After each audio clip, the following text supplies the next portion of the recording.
So yesterday I shared some content from Cotality regarding their $1 million suburb report, which talked about the fact that now over 1 in 3 suburbs in Australia have got a median house price of over $1 million.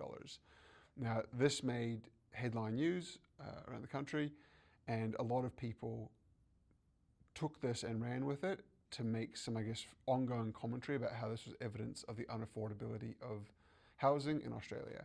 And while the article is true, while there are more suburbs with $1 million median house price, it's important to remember that you're not buying the median, you're buying a specific property, and that even in suburbs with very high median house prices, there are typically still properties to be found that are substantially lower than this.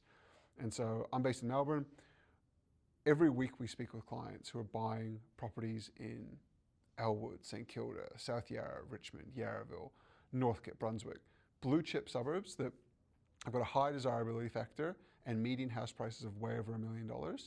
And yet people are getting to the market in a 2-bedroom apartment, close to public transport, car parking, everything you could want for sub $600,000. And so while these median house prices are increasing, again, it's important to remember that you are not buying the median, and that there shouldn't be an expectation to buy the median property if you're buying your first home.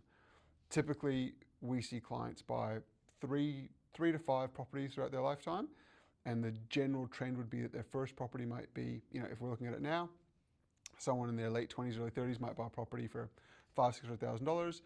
5 years later, they might upgrade to a place that's sort of $800,000 to $1 million. 5 years after that, they might buy a place that's sort of in the early ones, 1.3 to 1.5.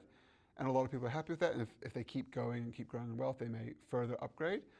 But you're not trying to buy that $1.5 million property when you're 28 buying your first home.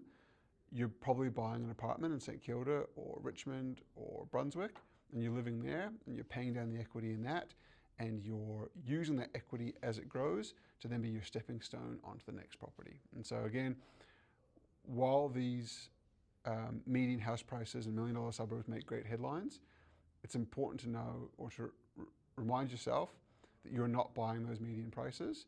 And in most places in Australia, you can still afford relatively decent properties in good areas way under the advertised medians.